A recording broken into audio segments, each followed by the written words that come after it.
Hello friends, welcome to coding dojo. তো নোট.js এর যে এপিসোডটা আমরা শুরু করেছিলাম, গত ভিডিওতে একটা ইন্ট্রোডাক্টরি চ্যাপ্টার দেখেছিলাম আমরা। চ্যাপ্টার দেখেছিলাম বলতে আমরা একটু গল্পই করেছিলাম। হয়তো অনেকের ওইটা বোরিং লেগেছে। কারণ হলো ওখানে আমি কোনো কিছু কোডিং করিনি বা কিছু তেমনভাবে শো করিনি। আমি শুধুমাত্র কিছু গল্পের মতন কিছু কথা বলেছিলাম। তো ঠিক আছে, আজকে আমরা শুরু করছি নোট.js এর যে প্রথম চ্যাপ্টার। সেখানে আমরা মোটামুটি একটু ইন্ট্রোডাকশনটা দেখে নিই যে আমরা নোট.js কী কী ধরনের কাজ করতে পারে নোট, আর নোট.js শেখার জন্য কী কী প্রয়োজন, সমস্ত কিছুই জানবো। তো চলুন শুরু করি আর সময় নষ্ট না করে। তো সবার প্রথমে নোট.js এর একটা ব্রিফ ইন্ট্রোডাকশন আমি এখান থেকে স্লাইড শো স্টার্ট করছি। তো সবার প্রথমে একটা ব্রিফ যে ইন্ট্রোডাকশন সেটা এখান থেকে পড়ে নিশ্চয়ই বুঝতে পারছেন যে নোট.js কিন্তু একটা জাভাস্ক্রিপ্ট রান টাইম, যেটা আমি অলরেডি আগের এপিসোডে কিন্তু ডিসকাস করে নিয়েছি। এটা V8 ইঞ্জিন যেটা রয়েছে জাভাস্ক্রিপ্ট সেটার উপরে কিন্তু তৈরি করা আছে, যেটা খুব স্পিড আর পারফরমেন্সের দিক থেকে আহ, খুবই মানে পরিচিত। আর নোট.js-কে চালাতে সাহায্য করে কীভাবে, যে এটা মাল্টিপল যে রিকোয়েস্ট আছে সেটা কিন্তু হ্যান্ডেল করতে সাহায্য করে।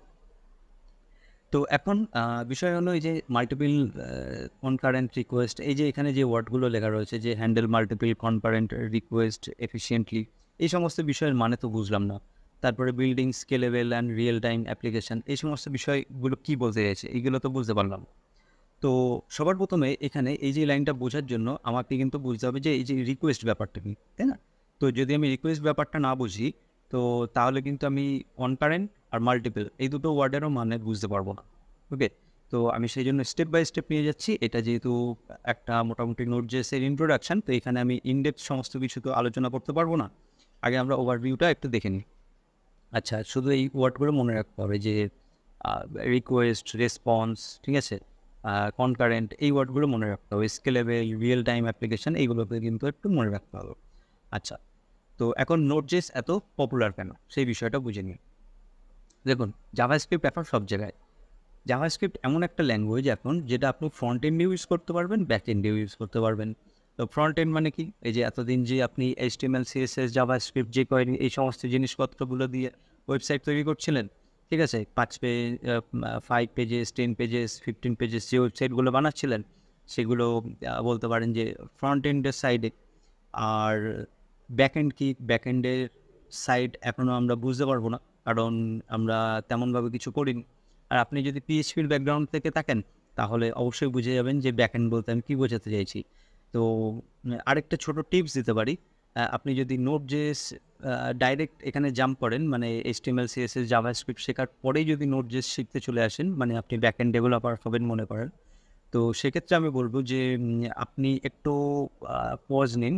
পজ নিয়ে আপনি মাস ২-১-এর মতো PHP-টা নিয়ে একটু ঘাটাঘাটি করুন। PHP দিয়ে চেষ্টা করুন একটা দুটো ওয়েবসাইট তৈরি করার জন্য। তাহলে আপনার মোটামুটি সার্ভার রিলেটেড যে বিষয়গুলো বা ডেটাবেস রিলেটেড যে বিষয়গুলো, সেগুলো খুব সুস্পষ্ট হবে। আমি বলছি না যে PHP-তে বা MySQL আপনাকে এক্সপার্ট হয়ে যেতে হবে, তো সেটা ২ মাসে সম্ভবও নয়। কিন্তু একটা আন্দাজ পেয়ে যাবেন যে অ্যাকচুয়ালি কী ধরনের কাজ হয় ব্যাকএন্ডে, আর আমাকে কী কী বিষয় শিখতে হবে, ঠিক আছে? বা কী কী বিষয় আমাকে এখানে হ্যান্ডেল করতে হচ্ছে, কী কী বিষয় নিয়ে আমাকে কাজ করতে হচ্ছে। তাহলে নিশ্চয়ই জাভাস্ক্রিপ্ট যখন শিখবো, মানে নোট.js-এ কাজ করব, তখনও খুব সম্ভবত সেই কাজগুলোই করতে হবে। তো আপনি কিছুটা একটু আভাস পেয়ে যাবেন PHP থেকে, ঠিক আছে? তো আমি এটা আবারও বলছি যে ২ মাসে কিন্তু PHP কিছুই শেখা হয় না। তো সেই জন্য আপনি আরও ৩-৪ মাস বা ৬ মাস মতন যদি পড়াশোনা করেন, তাহলে একটা মোটামুটি আপনার বেস তৈরি হয়ে যাবে।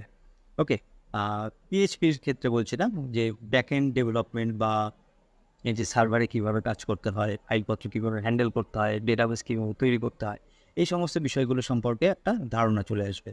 ওকে, তো পরবর্তী যে বিষয়টা সেটা দেখি কী আছে আমাদের। এটা হলো ইভেন্ট ড্রিভেন আর্কিটেকচার। তো এখানে কিছু ভারী ভারী কথা আছে, সেই ভারী ভারী কথাগুলো এই মুহূর্তে হয়তো আপনার কাছে সেন্স করবে না, আমি যতই বোঝাতে চাই না কেন। তো আপনার অতটাও বেশি মানে বোধগম্য হবে না, এটা সত্যি কথা বলতে। তো শুধুমাত্র এই টার্মগুলো জাস্ট একটু শুনে রাখুন। ওকে, তো যেমন কি কিছু কিছু বিষয় যেমন আপনাকে অবশ্যই জানতে হবে। আপনি যেহেতু নোট.js শিখতে এসেছেন, এই ভিডিওতে ক্লিক করেছেন, তার মানে আমি ধরে চলবো যে আপনি জাভাস্ক্রিপ্টে খুব স্ট্রং, ঠিক আছে? আম মানে আপনার যে বেসটা সেটা খুব স্ট্রং। আপনি কল ব্যাক, প্রমিসেস, অ্যাসিনক্রোনাস যে অপারেশন যেগুলো, ঠিক আছে? Set time out, set interval এই সমস্ত বিষয়গুলো সম্পর্কে ধারণা আছে। সিনক্রোনাস কোডিং, অ্যাসিনক্রোনাস কোডিং এই বিষয়গুলো সম্পর্কে ধারণা আছে। যদি এটা ধারণা নাও থাকে সুস্পষ্টভাবে এখন থেকে পড়াশোনা শুরু করতে পারেন। আমি আপনাকে রিসোর্স দিয়ে দেবো। আর আমরা যখন নোট.js শিখবো সেই সঙ্গে কিন্তু আমি এই বিষয়গুলো আলোচনা করব। আর কল ব্যাক বা প্রমিস সম্পর্কে যদি একদমই ধারণা না থাকে, আপনার যদি মনে হয় যে এই ওয়ার্ডগুলো আমি প্রথমবার শুনলাম, তাহলে আমি বলবো আপনার জাভাস্ক্রিপ্ট এখনও প্রয়োজন শেখার। আপনি নোট.js প্লিজ শেখার শুরু করবেন না এই মুহূর্তে। আপনার এখনও অনেক কিছু শিখতে বাকি আছে। তো তারপরে আমি চলে আসছি আমাদের পরবর্তী স্লাইডে। আচ্ছা, এটা স্কেলেবিলিটি, যে নোট.js হলো যেহেতু event driven architecture, light weight nature, তো এটা স্কেলেবল হাইলি, ঠিক আছে? মানে এটা প্রচুর রিকোয়েস্ট হ্যান্ডেল করতে পারে, ঠিক আছে? আর এটা স্কেল করাও সম্ভব, মানে যে হিউজ ট্রাফিক সেটাকে কিন্তু হ্যান্ডেল করতে পারে একই সঙ্গে। তো পারফরমেন্সের ওপরে কোনো কম্প্রোমাইজ করে না। তারপরে real time application, Node js real time application তৈরি করার জন্য, গেমিং সার্ভার তৈরি করার জন্য, ঠিক আছে? চ্যাটিং অ্যাপ্লিকেশান, ঠিক আছে? আপনি এটা দিয়ে আপনি যে হোয়াটসঅ্যাপ ইউজ করছেন ওরকম টাইপের কোনো যদি চ্যাটিং অ্যাপ বানাতে চান আপনার পার্সোনাল, তো সেটা আপনি বানাতে পারবেন, ঠিক আছে? তো রিয়েল টাইম ডেটা স্ট্রিমিংয়ের এই সমস্ত ফেসিলিটি আছে। আচ্ছা, এবার ওয়েব ডেভেলপমেন্টে আমাদের কীভাবে সাহায্য করবে সেটা একবার দেখে নিই। তো এটা ফুল স্ট্যাক ডেভেলপমেন্টে সাহায্য করছে, মানে হলো আপনি বোথ ব্যাক এন্ড আর ফ্রন্ট এন্ড দুই সাইডেই কাজ করতে পারছেন। আপনাকে এই জন্য নতুন কোনো ল্যাঙ্গুয়েজ শেখার প্রয়োজন হচ্ছে না, ঠিক আছে? কিন্তু আমি শুরুতে বলেছিলাম যে আপনাকে একটু পিএইচপি শিখে নিতে বলেছি জাস্ট আপনার বেসটাকে স্ট্রং করার জন্য। কিন্তু আপনি যদি একবার জাভাস্ক্রিপ্ট খুব স্ট্রংলি শিখে যান তাহলে কিন্তু আপনাকে ফ্রন্ট এন্ডে আপনি জাভাস্ক্রিপ্ট নিয়ে কাজ করবেন, ধরুন ওখানে আপনি রিঅ্যাক্ট বা অ্যাঙ্গুলার বা ভিউ নিয়ে কাজ করছেন, ব্যাক এন্ডে কিন্তু আপনি নোড নিয়ে কাজ করছেন, সেখানে এপিআই তৈরি করছেন। তো আপনাকে নতুন করে আর কোনো ল্যাঙ্গুয়েজ শিখতে হচ্ছে না। এক কথায় আপনি শুধুমাত্র জাভাস্ক্রিপ্টেই স্ট্রং নন, ঠিক আছে? আপনি জাভাস্ক্রিপ্ট ডেভেলপার হন। আপনি পার্টিকুলারলি এইভাবে রেডি হবেন না যে আমি নোট.js ডেভেলপার বলে এরকম কিছু হয় না। তো আমি রিঅ্যাক্ট ডেভেলপার এইরকম জিনিসগুলো হবেন না, ঠিক আছে? কে জানে যে আজকে কোনো একটা লাইব্রেরি আছে আগামীকাল হয়তো থাকবে না, এটাও হতে পারে। তো সেজন্য আপনি জাভাস্ক্রিপ্টটা যেহেতু মেন, জাভাস্ক্রিপ্টে স্ট্রং হওয়ার চেষ্টা করুন, বাকিগুলো অটোমেটিক হতে থাকবে। তো পরের যে স্লাইডটা আছে সেখানে কি আছে, যে এটা খুব ফাস্ট সমস্ত কিছু ডেভেলপমেন্ট করা সম্ভব। এটা সেই জন্য এখানে বলা হয়েছে যে র্যাপিড ডেভেলপমেন্ট, যেহেতু event driven nature, JavaScript familiarity enable ফাস্টার development cycle. আচ্ছা, স্কেলেবল এফিশিয়েন্ট, এটা অলরেডি মোটামুটি আলোচনা করে ফেলেছি কয়েকটা স্লাইড আগে। আর এই স্লাইডটা যদি আপনার প্রয়োজন হয় তো কমেন্ট সেকশনে জানাবেন, তাহলে আমি সেখানে লিঙ্কটা প্রোভাইড করে দেবো। আচ্ছা, রিয়েল টাইম ক্যাপাবিলিটিস এখানে অলরেডি মোটামুটি আলোচনা করেই নিয়েছি। রিয়েল টাইম ডেটা স্ট্রিমিং, যেমন আমরা বিভিন্ন অ্যাপ্লিকেশনে দাঁড়িয়ে কিন্তু আমরা বিভিন্ন কী বলবো ডেটা আমরা কনজিউম করে থাকি, যেমন ধরুন নেটফ্লিক্স, বা আমরা যদি স্ট্রিমিংয়ের দিক থেকে খেয়াল করি, মনে করুন ওইটাই ধরে চলুন যে আপনি নেটফ্লিক্স ইউজ করছেন ওখানে। তারপরে আরও যে অ্যাপগুলো আপনি ইউজ করছেন, টুইটার থেকে শুরু করে বা শপিফাই থেকে শুরু করে, এই সমস্ত জিনিস কিন্তু এটার মাধ্যমে তৈরি করা হয়েছে, ঠিক আছে? এই নোট.js-এর মাধ্যমেই। আমরা পরবর্তী স্লাইডে দেখব। আচ্ছা, এর কমিউনিটি একটা অনেক বড়, মানে আপনি কোনোভাবে যদি কোনো প্রবলেমে ফেঁসে যান তাহলে এটা কিন্তু আপনি খুব সহজেই তার সলিউশন পেয়ে যাবেন ইন্টারনেট থেকেই। ওকে, সেই জন্য এখানে বলা হয়েছে যে লার্জ কমিউনিটি এর আছে। তো কনক্লুশন কি, যে নোট.js emerged as a powerful and versatile tool for web development, offering a combination of speed, scalability, and real-time capabilities. Its JavaScript foundation and event-driven architecture makes it attractive choice for developers seeking a cohesive and efficient development experience. As the demand for real-time applications and scalable web solution continues to grow, Node.js is expected to play an even more prominent role in future of web development. তো এটার অর্থ হলো এর মধ্যে maximum যে red mark করে যে লেখাগুলো আছে সেগুলোর অর্থ না বুঝলেও শেষের লাইনের অর্থ হয়তো বুঝে গেছেন যে ভবিষ্যৎ কিন্তু এর খুবই ভালো। Node.js-এ আপনি শিখতে পারেন, কিন্তু শর্ত হলো আপনাকে কিন্তু জাভাস্ক্রিপ্টে অনেক স্ট্রং হতে হবে, ঠিক আছে? নাহলে কিন্তু Node.js-এ বেশি দূর এগোতে পারবেন না। আচ্ছা, এটা বলে আমি পরবর্তী স্লাইডে চলে যাচ্ছি। এখন Node.js ইউজ করে কি ধরনের কাজ করা হয়েছে, তো সেই বিষয়গুলো একটু আমরা দেখে নিই। তো Node.js ইউজ করে যে ধরনের ওয়েবসাইটগুলো বা অ্যাপ্লিকেশনগুলো তৈরি করা হয়েছে, আমি এখানে অ্যাপ্লিকেশন বলছি, এই টার্মটা একটু মাথায় রাখবে। অ্যাপ্লিকেশনগুলো তৈরি করা হচ্ছে সেই জিনিসগুলো একবার আমরা দেখে নিই। তো এখানে দেখুন সিঙ্গেল পেজ অ্যাপ্লিকেশন, বা এটাকে ফুল ফর্ম বলা হচ্ছে স্পা, ঠিক আছে? Single page application. তো এই বিষয়গুলো আমরা জানবো যে সিঙ্গেল পেজ অ্যাপ্লিকেশন বলতে কী বোঝাচ্ছে। আর আপনার যদি রিয়াক্ট সম্পর্কে ধারণা থাকে তাহলে তো জানেনই যে সিঙ্গেল পেজ অ্যাপ্লিকেশন কী মিন করছে। ওকে, তো এখন এই যে অ্যাপ্লিকেশনের যে এক্সাম্পলগুলো এখানে দেওয়া আছে, যে সিঙ্গেল পেজ অ্যাপ্লিকেশন বলতে কি, যেমন এই যে নেটফ্লিক্স বা পেপাল, এই সমস্ত যে অ্যাপগুলো সেগুলো কিন্তু এই Node.js-এর মাধ্যমে তৈরি করা হয়েছে। আর এখানে যেহেতু সমস্ত বিষয়গুলো আমি এখানে লিখে রেখেছি, তো আপনি ভিডিওগুলো কিন্তু পজ করবে, ভিডিওটা পজ করে এটা কিন্তু পড়ে নিতে পারেন। আর পড়াটা খুব জরুরি Node.js-এ কাজ করার জন্য। ওকে, এখানে কিন্তু কোড কপি পেস্ট করে চালানোটা অতটা সহজ হবে না আপনি যদি না বোঝেন কনসেপ্টটা। এখানে কনসেপ্ট বোঝাটা বেশি ইম্পর্টেন্ট ব্যাকএন্ডে। তো পড়াশোনার অভ্যাসটা আপনাকে কিন্তু তৈরি করতে হবে, আর ইংলিশটা অবশ্যই চর্চা করবে। আচ্ছা, এরপরে কি তৈরি করা হয়েছে দেখি। এখানে হলো সোশ্যাল নেটওয়ার্কিং, যেমন টুইটারের কথা বলছিলাম বা লিঙ্কডইনের কথা বলছিলাম, সেখানে কিন্তু এটা ইউজ করা হয়েছে Node.js। ওকে, তো ভিডিওটা পজ করে এটা পড়ে নিতে পারেন, অল্প কিছুই লেখা আছে, আমি আর এটাকে পড়ে সময় নষ্ট করছি না। আচ্ছা, ই-কমার্স অনলাইন স্টোর যেগুলো আছে, ই-কমার্স যে ওয়েবসাইটগুলো যেমন eBay আছে, Shopify আছে, এখানেও কিন্তু Node.js ইউজ করা হয়েছে। তো এই কটা স্লাইড থেকে হয়তো আন্দাজ করতে পারছেন যে কী ধরনের ওয়েব অ্যাপ বা ওয়েবসাইট আপনি ক্রিয়েট করতে পারেন এই Node.js-এর মাধ্যমে। ওকে, নেক্সট কি আছে, রিয়েল টাইম কোলাবোরেশন টুলস যেমন ড্রপবক্স বা ট্রেলো। ড্রপবক্স যদি ইউজ না করে থাকেন তাহলে আমি ছোট একটা এক্সাম্পল দিতে পারি, যে আপনি যদি আপনার গুগল ড্রাইভ ইউজ করে থাকেন, তো কিছুটা হয়তো আন্দাজ পাবেন যে ড্রপবক্স অনেকটা ওরকম কাজ করে। তারপরে ট্রেলো, আপনি যদি প্রফেশনাল ফিল্ডে কাজ করেন, মানে কোনো কোম্পানিতে কাজ করেন, দেখবেন যে সেখানে কিন্তু কাজ যেটা ডিস্ট্রিবিউট করা হয়, সেখানে কিন্তু ট্রেলো ইউজ করা হয়। ওকে, এটা কমিউনিকেশন পারপাস ইউজ করা হয়, একটা প্রজেক্ট বোর্ড। আপনার কাছে দেখবেন যে ট্রেলোতে কাজ অ্যালোকেট করা হবে, ট্রেলোর মধ্যে গিয়ে মানে অনেকটা বলতে পারেন যে নোট লিখে আপনার কম্পিউটারের সামনে এসে চিপকে দেওয়া হলো যে আজকে তোমাকে এই কাজগুলো করতে হবে, ঠিক আছে? তারপর সন্ধ্যাবেলা সেটাকে সাবমিট করতে হবে ফেরার আগে। তো ট্রেলোটা ওরকম একটা সফটওয়্যার। ওকে, এই বিষয়গুলো নিয়ে কিন্তু এখন থেকে স্টাডি করা শুরু করুন, যে এই সফটওয়্যারগুলো কী করে, এই ওয়েব অ্যাপগুলো কী করছে। আচ্ছা, নেক্সট কি আছে, স্ট্রিমিং ওয়েবসাইট, মানে যেমন নেটফ্লিক্স অলরেডি মেনশন করা হয়ে গেছে। তারপরে টুইচ, যেখানে হয়তো দেখেছেন যে গেমাররা কিন্তু যেখানে কন্টিনিউয়াসলি স্ট্রিমিং করছে। ওকে, তো এই ওয়ার্ডগুলো খেয়াল রাখবেন, এই যে স্ট্রিমিং ব্যাপারটা কি, বাফার ব্যাপারটা কি, ঠিক আছে? এই ওয়ার্ডগুলো কিন্তু খুব প্রয়োজন হবে আমাদের। আচ্ছা, ডেটা ড্রিভেন, যেমন মিডিয়াম। তো মিডিয়াম হলো একটা ওয়েবসাইট যেখানে আপনি বিভিন্ন ব্লগ পড়তে পারবেন, ঠিক আছে? আর্টিকেল ওখানে ক্রিয়েট করা যায়, আর্টিকেল পড়তে পারবেন প্রচুর।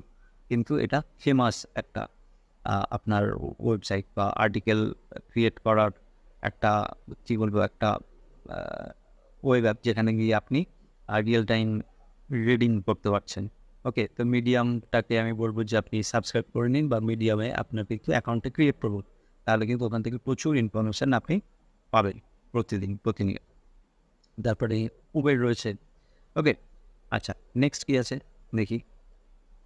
এবার Node.js শেখার জন্য কী কী প্রয়োজন। তো বেসিক আন্ডারস্ট্যান্ডিং অফ জাভাস্ক্রিপ্ট। তো এখানে যদি আমি লিখেছি আন্ডারস্ট্যান্ডিং, তো বেসিকে কিন্তু কাজ হবে না, আপনাকে অনেক অ্যাডভান্স লেভেলে মানে ES6 অবশ্যই জানতে হবে। যেখানে কিন্তু আপনার যে জাভাস্ক্রিপ্ট যে ক্লাস যে কনসেপ্টটা, সেই কনসেপ্টটা কিন্তু আপনার ধারণা কিন্তু স্পষ্ট থাকতে হবে। তো সেটা কোথা থেকে পাবেন, এই যে নিচে আমি একটা ওয়েবসাইটের লিঙ্ক দিয়েছি, সেই লিঙ্কে যদি আপনি চলে যান তাহলে কিন্তু সেই লিঙ্ক থেকে আপনি পড়াশোনা স্টার্ট করে নিতে পারবেন। এই ওয়েবসাইটটা কিন্তু একদম পারফেক্ট। ওকে, আচ্ছা, এরপরে আর কী লাগবে, যেমন কনসোলে আপনার কোড লেখা কিন্তু অভ্যাস করতে হবে, ঠিক আছে? ব্রাউজারের যে কনসোলটা আছে সেই কনসোলে কিন্তু জাভাস্ক্রিপ্ট লিখে পড়ে ওখানে স্টাডি করার অভ্যাসটা কিন্তু করে নিতে হবে ওখান থেকে। ওকে, তারপরে পরবর্তী স্লাইডে আমাদের যেটা রয়েছে সেটা হলো আপনার অবভিয়াসলি HTML CSS তো জানতেই হবে, কিন্তু স্ট্রিক্টলি নেসেসারি না হলেও আপনার জাভাস্ক্রিপ্ট CSS HTML CSS কীভাবে কাজ করে, কীভাবে একটা ওয়েব পেজ বিল্ড করতে হয়, সেই সমস্ত বিষয়গুলো অবশ্যই জানতে হবে এই ফ্রন্ট এন্ডের ব্যাপারটা। তো একবারে ব্যাক এন্ডে যাওয়া যায় না, ফ্রন্ট এন্ডের নলেজ নিয়ে তারপরে কিন্তু ব্যাক এন্ডে আসতে হয়। আচ্ছা, নেক্সট আছে আমাদের হলো অ্যাসিনক্রোনাস প্রোগ্রামিং সম্পর্কে, যেমন আমি গত ভিডিওতেও কিন্তু একটু ডিসকাস করেছিলাম। Concept like call back, promise, async await, এই সমস্ত কনসেপ্টগুলো কিন্তু আপনার কাছে ক্লিয়ার থাকতে হবে। ওকে, কারণ এগুলো না জানলে কিন্তু আমরা কোনো সার্ভার থেকে কোনো ফাইল রিড করা, রাইট করা, ঠিক আছে, নেটওয়ার্ক রিকোয়েস্ট করা, এই জিনিসগুলো সম্ভব হবে না এই কনসেপ্টগুলো যদি না থাকে। আচ্ছা, তারপর আমাদের কিন্তু কমান্ড লাইন ফ্যামিলিয়ারিটি। আচ্ছা, এই ব্যাপারটা কি? এই ব্যাপারটা হলো আপনি সিম্পল যদি মনে করেন যে আপনার যে কমান্ড প্রম্পট মনে আছে আগে ডস শেখানো হতো, ডস। তো সেখানে একটা কালো স্ক্রিনের মধ্যে অনেক এরকম ইনস্ট্রাকশন লেখা হতো, কোড লেখা হতো, লিখে লিখে বিভিন্ন কাজ করা হতো। তো সিনেমাতে অনেক সময় দেখানো হতো ওরকম স্ক্রিনের মধ্যে হ্যাকিং করা হচ্ছে, এরকম কিছু বলতো। তো সেই কমান্ড, আচ্ছা, কমান্ড প্রম্পটের যে কমান্ডগুলো সেগুলো কিন্তু একটু আপনাকে মানে করতে হবে। আপনি যদি উইন্ডোজ ইউজ করেন তাহলে সেখানে দেখবেন যে তার বেশ কিছু কমান্ড রয়েছে। তো মোটামুটি আপনি যদি 25-30টা মতন কোড জেনে যান, কমান্ড জেনে যান, তারপরে সেটা দিয়ে প্র্যাকটিস করেন, তাহলে আপনার মোটামুটি কমান্ড প্রম্পটে একটা দক্ষতা চলে আসবে। ওকে, আর আপনি একটু ফ্যামিলিয়ার হয়ে যাবেন এই বিষয়টা সম্পর্কে, কারণ আমাদের কিন্তু কমান্ড প্রম্পটে অনেক কাজ আছে, টার্মিনালে অনেক কাজ আছে নোড.js-এ। ওকে, যেহেতু নোড.js-এ আমরা কিন্তু ব্রাউজারটা সেভাবে পাবো না। আচ্ছা, তো মোটামুটি এটাই ছিল আমাদের একটা প্রেজেন্টেশন, ছোটোখাটো প্রেজেন্টেশন। যদি এই প্রেজেন্টেশনটা আপনার প্রয়োজন হয় তাহলে আমাদের কমেন্ট সেকশানে জানাবেন যে এই আমার কমেন্টে যদি জানান তাহলে আমি সেখানে লিঙ্কটা প্রোভাইড করব, ঠিক আছে? তো যে কমেন্ট করবেন আমি শুধু তাকেই প্রোভাইড করব, আমি কিন্তু এটা ডেসক্রিপশানে দেবো না। তো ঠিক আছে, আমি এবার দেখে নিই যে কোন ওয়েবসাইটটা, আমি যে এখানে একটা ওয়েবসাইটের নাম বলেছিলাম সেই ওয়েবসাইটটাকে আমি দেখাচ্ছি এখানে। তো দেখে নিন, এই যে সেই ওয়েবসাইটটা, আমি যে ওয়েবসাইটটার নাম আপনাকে করেছিলাম, যে এই ওয়েবসাইটে চলে আসবেন। এখানে এসে দেখবেন যে আপনি হোম থেকেও পড়া শুরু করতে পারেন, যে আপনার পুরো জাভাস্ক্রিপ্টের যে কনসেপ্টটা সেই কনসেপ্টটা কিন্তু ক্লিয়ার হয়ে যাবে। আর এই ওয়েবসাইটটা কেন আমি রেকমেন্ড করছি, এই ওয়েবসাইটটা প্রথম কথা আমার তো নয়, আমি এই ওয়েবসাইটটা ফলো করেছি, আর এই যে সিরিজে আমি কিন্তু এই ওয়েবসাইটটা ফলো করব। কারণ এখানে সমস্ত জিনিস কিন্তু টু দি পয়েন্ট লেখা রয়েছে, মানে অতিরিক্ত জিনিসও নেই, আবার খুব কম জিনিসও নেই।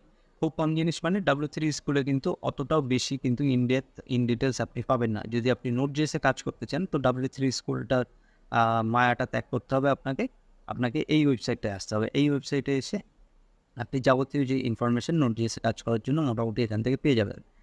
আর অবশ্যই MDN-এ গেলে তো আরও ইনডেপথ জানতে পারবেন, যদি আপনার অনেক বেশি কিউরিওসিটি থাকে, জানার ইচ্ছা থাকে, তাহলে অবশ্যই ওটা করবেন, সেক্ষেত্রে কোনো বাধা নেই।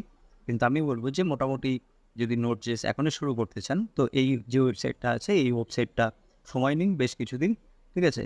মোটামুটি 15-20 দিন বা 1 মাস ধরে এটাকে স্টাডি করুন, তারপরে আপনি নোডে জাম্প করুন। তো তার আগ পর্যন্ত কিন্তু কাইন্ডলি আসবেন না। তো এখন পড়বেন কি? পড়বেন আপনি বোন আর এই ES6, ঠিক আছে? আর এখানে যে অ্যারে মেথড যেগুলো রয়েছে সেগুলো তো লাগছেই। আর আপনাকে জেস, বং, ডং, ঠিক আছে? এই জিনিসগুলো পড়ার প্রয়োজন নেই। মোটামুটি প্রথম যে 3টে লিঙ্ক আছে সেই 3টে লিঙ্ক সম্পর্কে একটু ভালো যদি আপনার কনসেপ্ট চলে আসে, তাহলে মোটামুটি আপনি একটা জায়গায় পৌঁছে যাবেন। আর তার উপরে আরেকটা জিনিস করবেন যে অবশ্যই করে আমি একটা চ্যাপ্টার দেখাচ্ছি, সেই চ্যাপ্টারটা নিয়ে অবশ্যই একটু স্টাডি করবেন। সেটা হলো আপনি চলে আসবেন এখানে, আমি চলে আসছি হোমে আসার পরে আপনাদের দেখাতে চাইছি এই যে লাস্ট যে এই যে জাভাস্ক্রিপ্ট রান টাইম, ঠিক আছে? এই যে এক্সিকিউশন কনটেক্সট, তারপরে call stack, event loop, hoisting, variable scope, এই যে এই যে 4-5টা যে চ্যাপ্টার আছে, এই চ্যাপ্টারগুলো কিন্তু মারাত্মক ইম্পর্টেন্ট, ঠিক আছে? Node.js বা জাভাস্ক্রিপ্ট শেখার জন্য। শুধু Node.js এ কাজ করার জন্য কিন্তু এই চ্যাপ্টারগুলো অবশ্যই জানতে হবে। আর জাভাস্ক্রিপ্টকে যদি চিনতে চান, জাভাস্ক্রিপ্ট বিহাইন্ড দ্য সিন কীভাবে কাজ করছে, তাহলে এই 5টা চ্যাপ্টার আপনাকে অবশ্যই করে পড়তে হবে। এরা খুব সুন্দরভাবে এখানে কিন্তু গুছিয়ে বলেছেন। আর এই চ্যাপ্টারগুলো পড়িয়ে আমি কোনো সময় নষ্ট করব না, কারণ আমার মেইন ফোকাস হলো Node.js। তো আর যেখানে প্রয়োজন হবে আমি এখান থেকে রেফারেন্স নিয়ে আপনাদেরকে এক্সপ্লেন করে দেবো যখন যেমন প্রয়োজন হবে। তো স্পেসিফিক্যালি যেহেতু জাভাস্ক্রিপ্টের কোনো এখানে আমি সিরিজ বানাচ্ছি না, তো সেই জন্য এইগুলো দেখিয়ে আমি কিন্তু সময় নষ্ট করতে চাইছি না। আমার মেন ফোকাস হবে Node.js। আমি এটা মেনে চলবো যে আপনি জাভাস্ক্রিপ্ট জেনে তবেই এই ভিডিওতে এসছেন। আর আপনি যদি জাভাস্ক্রিপ্ট শিখতে চান, তাহলে বলবো এই ওয়েবসাইটটা ফলো করুন বা আদার্স যে সমস্ত চ্যানেল রয়েছে সেখান থেকে আপনি জাভাস্ক্রিপ্টটাকে আগে শিখে নিন। শিখে নিয়ে তারপরে এই Node.js-টা কিন্তু শিখতে পারবো। তো আজকের ভিডিও আমি এতটুকু রাখছি। মোটামুটি আমরা একটা বেসিক একটা আন্ডারস্ট্যান্ডিং হয়ে গেছে আমাদের Node.js-এর। তো এটা Node.js-এর অফিসিয়াল ওয়েবসাইট। এটা দেখছেন 2 দিন ধরেই। তো এখানে কিভাবে আমরা শুরু করতে পারি, তো পরবর্তী ভিডিও থেকে আমরা এখানে কিন্তু স্টার্ট করে দেবো Node.js। ওকে, ধন্যবাদ।